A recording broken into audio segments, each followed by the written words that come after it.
Saio hau Nafarroako gobernuak diruz lagundu du.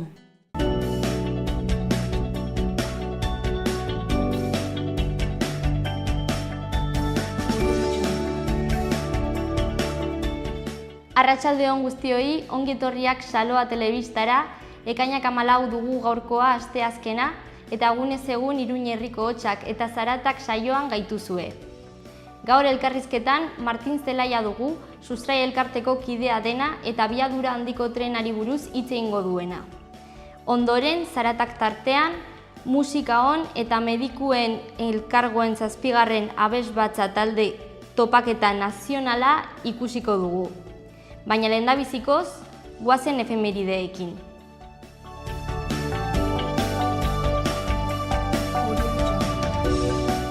Goazen efemerideekin. Gaur bezalako egun batean 1942. urtean, Anne Frank bere egunkari ospetsua idazten hasi zen, Amsterdamen. 1919an lehendabiziko hegaldi transatlantikoa egin zen, John William Alcock eta Arthur Whiten Brownen eskutik. 1928an Action Comicsek Superman heroia aurkeztu zuen lehendabiziko aldiz Estatu Batuetan. Orain goazen eguneko lerroburu nagusiak ezagutzera Aitziberren eskutik. Arratsalde on Ainhoa, hauexe dira gaurko egunak utzizkegun titularrak.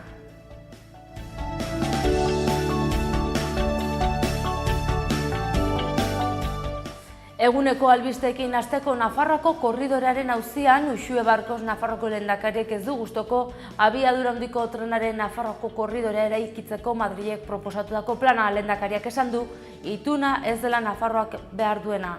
Bertzalde gobernuko barne desadostasunak jendaurrean aizatu izana txarretsi du lehendakariak. Eta atzoko albistegietan aipatu bezalaxe, Euskal presoen 84 eskutiz jaso ditu Uxue Barkos Nafarroko presidenteak. Honen harira, lehendakariak azpimarratu du gobernua sakabanak eta politiken kontra dagoela. Eta foruzaingoaren jarduna eraberritu eta gomazko pilotak ez erabiltzeko erabakia hartu dute. Nafarroko ospitalguneak bertzalde 8 ebakuntza gela estrenatu ditu. Gela hauek, segurtasun, erosotasun eta irisgarritasun hobekuntzak ekarriko dituzte paziententzat eta lan baldintza hobeak langileentzat. Eta kiroletan pilotan dugu azken orduko albistea, Aitor Zubieta pilotariak prentxaurrekoa eskaini du gaur eguerdian. Eta aurrera eginez albisteekin, uztailaren 9an txistularien alardearen 58. edizioan kontrabandoari buruzko historiak ekarriko ditu gogora. Kultura, kirol eta gazteriaren departamentuaren kultur programaren edizio berriak 40 kultur jarduera antolatu ditu Nafarroako herri barkatu desberdinetan. Eta albisteekin bukatzeko, Iruñako udalak festetan alkola eta beste droga batzuk kontsumitzari lotutako arriskoak murriztu eta prebenitzeko programa abiatuko du Sanferminetan.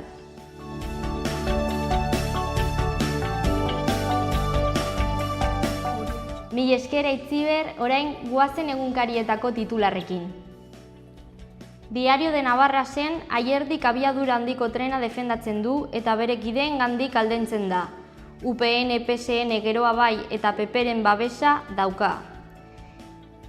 Iruditan Nadalen garaipenarekin bizi izandako tenista generazioa agertzen da.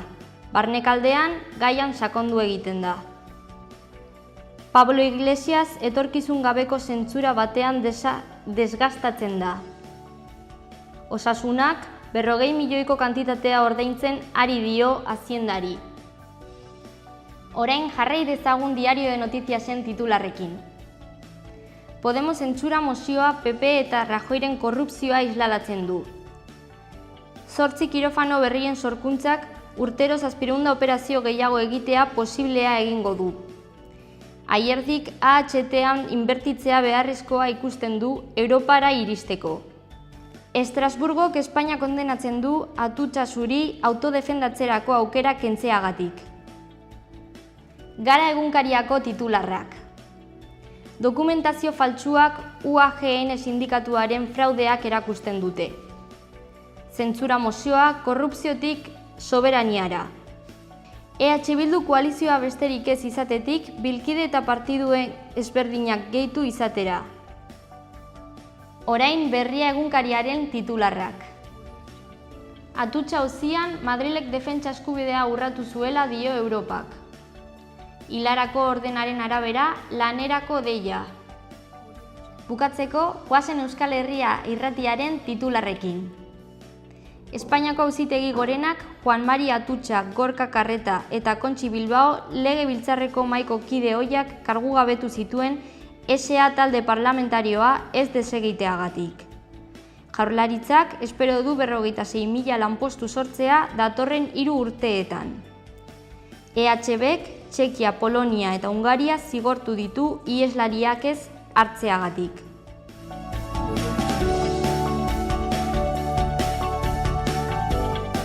Hasiko gara gaurko agendarekin. Erakusketa Las Caras de Afrika, ekainak 18 arte, astelehenetik ostiralera, Afrikako historia eta ezaugarriak ezagutzeko aukera izanen da. 6etan, Iruñeko Gaztediaren etxean. Zinema zikloa, La mujer del animal. Victor Gaviria zinema zikloaren azkenengo eguna da gaur. La mujer del animal filma emango da sarrera 3 euro 8 Nafarroako filmotekan. Ipuin kontaketa, Jogi Kuentos, Estitxu Arroyoren eskutik ipuin kontaketa disfrutatzeko aukera izango da. Yoga representazio batekin batera. Doako sarrera gaur 6etan San Francisco liburutegian.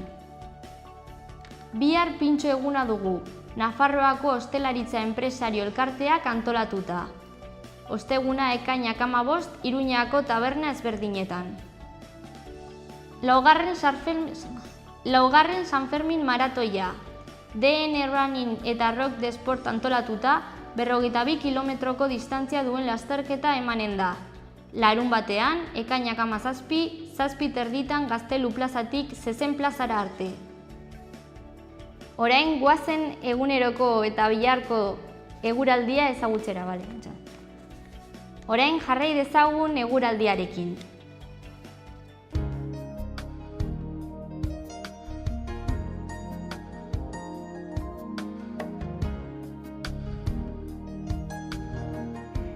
Urdinguneak nagusi gaur Nafarroa osoan.